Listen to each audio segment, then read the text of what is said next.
Welcome back to another segment of Manifest with SII Power with your host Dwight. And on today's segment, I'm going to answer some questions indirectly. Um, so let's get into it. So the focus needs to be on you because you're the source. And so there's going to be a lot of meat and potatoes in here. And, those that ask the questions, I'm going to try to tie it all in and make it all make sense. And so you're the source, you're the power, you're the channel, right? So, in order for you to begin to manifest different results, a few things are going to have to change, right? Your mindset is going to have to change. You're going to have to stop worrying about how other people feel, how other people think, and what other people got to say about your daily life decisions.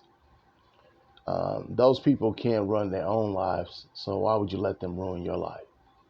So if you're going to get on with the getting on, you got this. You know what I mean? You're ready for the challenge. You're ready to embrace your process and you're ready to, go on your journey, then let's get to it. So as long as you're worried about what someone else thinks and how someone else feels and what they got to say, you're just going to be distracted. So you need to focus in on you. You need to begin to direct your thoughts, uh, begin to direct your intention, your heart's intention, and begin to direct your attention and your focus and your concentration. Like, you need to have a morning routine where you know what you want to accomplish in your day, and it needs to be commensurate with your overall vision because, everything is about momentum. Inch by inch, it's a cinch. So if you're getting up and, you have discombobulation of the mind, you're stuck in delusion, illusion, and distortion, it's just not going to be productive for you. It's not going to be a productive day. It's not going to be a productive week. It's not going to be a productive 2 weeks. It's not going to be a productive month. And you're going to take zero steps towards your goal, your mission, your purpose, your vision. So that's the first thing that you got to get, right? So you got to shift from mindset offset to a mindset reset to a mindset onset. So when you get to mindset onset, you're thinking in harmony with your desires. You're thinking in agreement, in alignment, congruent, and in harmony with your desires, right? And you know that it's going to take internal work and it's going to take external work daily, consistently, right? No, you're not going to be able to feel happy all the time. No, you're not going to be able to feel confident all the time. But you have to keep um, pictures. You have to keep images. You have to keep sticky notes up, things that you can see frequently, like your phone screensaver of your intention, your definite chief aim, your goal. This is how you keep yourself on task. You keep yourself in the hunt. These are the things that you got to do, instead of worrying about social media, comparing yourself to other people and all these things. Those things are distractions. You got to go into the twilight zone. You got to be focused on what you desire, what you really want, right? You got to be the watcher. You got to be the observer. You got to see where your thoughts are going. You got to course correct, redirect your thoughts, redirect your intention, redirect your attention, redirect your focus. Because remember, attention is the currency of the kingdom. Everyone's fighting you for your attention. Billboards, the person driving next to you, the radio, the television, the kid, co-workers, the supervisor, the main boss. Everybody's trying to get your attention. So what you put your attention on, that's what you're bringing into your reality, right? It happens instantaneously. It's seamless, right? It's not a bunch of hard work like what you've been taught, you know what I'm saying, in the hypnotic societal programming. That's not how it works. It's in the reverse.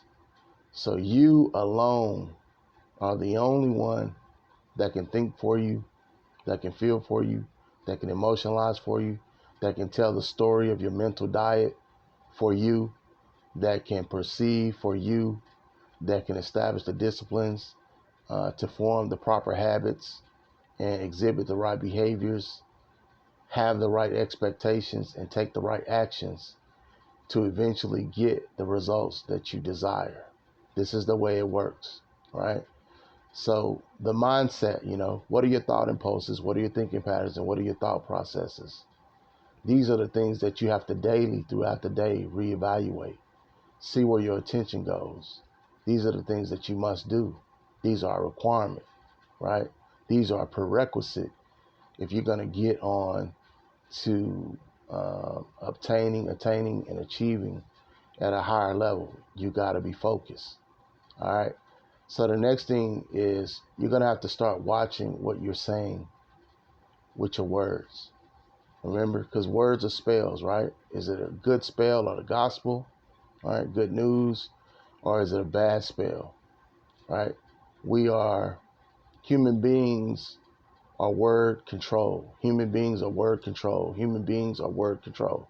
So what you're saying out of your mouth, right, is either building you up or it's tearing you down. What you're saying out of your mouth is either building you up or it's tearing you down. What you're saying out of your mouth is either building you up or it's tearing you down.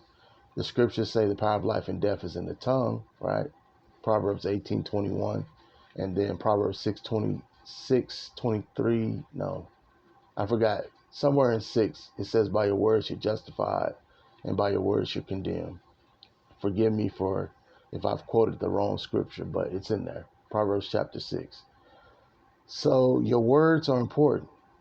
They're casting a spell.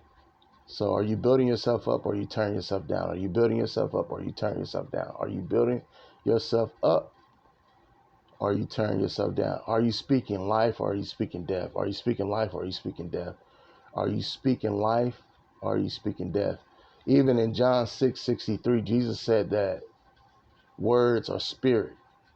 So, you know what I mean? When you speak a word, that word is going to come back to you.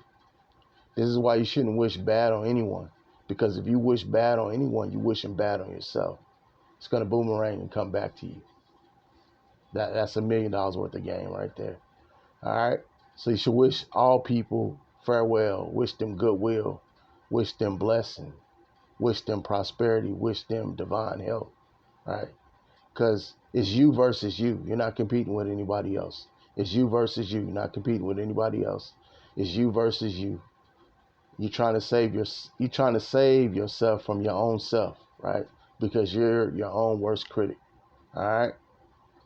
So next, as we build our routine, right, we got to stick with it. We got to be consistent.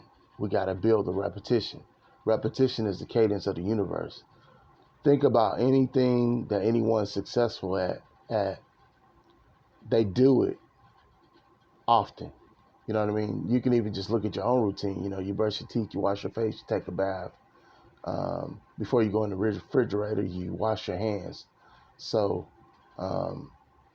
that's a real big deal. Repetition. How did you learn how to crawl and walk? How did you learn how to roller skate? How did you learn to ride a skateboard? How did you learn to ride a bike? How did you learn to drive a car? It was repetition, right? Repetition. And when you were learning those things, you weren't afraid to make mistakes. But now that you're an adult, you're scared to take any risks. You're scared someone might see you make a mistake. Someone might see you fail. All of that stuff, you got to get it outside of your head, right? Why? Because nothing outside of you or no one outside of you can help you. Like, people can give you information, they can guide you, but you still got to do the internal and external work. So stop worrying about everyone that's outside of you. They cannot impact you. They cannot affect you. They can't do anything to you. It's all on you. If you fail, it was 100% you. If you succeed, it was 100% you. You can't blame your spouse. You can't blame your significant other. You can't blame your children. You can't blame your family members, your mama, your daddy, your boss, your supervisor. You got to get all that stuff out of the way. This is the only way for you to begin to get on the good foot and get on your path and getting back to getting on track. When you cease to be the victim, stop practicing victimhood, Stop making excuses. Stop making rational lies on why you don't have what you so strongly desire to have. That's when the tide will turn for you. If you don't do this, you're going to continue to rock that same boat. And that is what it is. All right. So I'm trying to show you that you're going to have to make some subtle shifts. You're going to have to, commit, because commitment is either you're in or you're out. There's no gray area. Either you're in or you're out. Either you're in or you're out. Either you're fully committed or you're not. And that's going to tell by your results, because anyone that fully commits to anything and they do whatever it takes to go to their next level, to become the next best version of themselves, it's going to work out for them eventually, right? So this is what persistence and perseverance and strong will is about. It's about continuing to rinse and repeat, continue to rinse and repeat, continue to rinse and repeat until you get the results that you were after. No one can give you no timetable. You can't compare yourself to when something happened to someone else, when they broke through. It don't work like that way. You are on your own journey. It's as unique as your fingerprint and footprint. So there is not anything that you can relate to. It's a faith journey, right? Either you're in fear or you're in faith. Either you're in fear or you're in faith, right? Faith does not come back home until the job is done. Faith does not come back home until the job is done. Faith does not come back home until the job is done. You're going to have to do what Abraham did, right? Romans 4, around 16, 17. Call those things that be not as though they were, right? Because faith acts like a thing is so that it may become so. And then with the persistence, it becomes so. Neville told you that an assumption, if persisted in, shall harden into fact. That means it will come into visibility permanently. But you have to assume it, and then you just follow your intuition, right? Rinse and repeat, repetition. Repetition is the cadence of the universe. Repetition is the cadence of the universe. Repetition is the cadence of the universe. All right. So as you begin to establish new neuroplasticity, right? New neural networks through being the observer and the watcher of your thoughts, see where your thoughts is going, and just begin to reevaluate it. No judgment, because remember, what you judge, you can't transcend, you can't transmute, and you can't transform. When you're able to redirect your thoughts over the course of 18 days, 21 days, 30 days, 63, 66 days, 90 days, you're going to create a new pattern for your thought impulses, your thinking patterns, and your thought processes, right? It's going to be tedious. It's going to be meticulous. But if you put in the work, you're going to see the results. Anyone that succeeds is doing this unknowingly or knowingly, unconsciously or consciously. You know what I'm saying? This is the only way to it, right? Because your thought creates. You are a creator. You are a master manifester. There's no way around it. You're always manifesting. You're never not manifesting. Why? Because you're always thinking.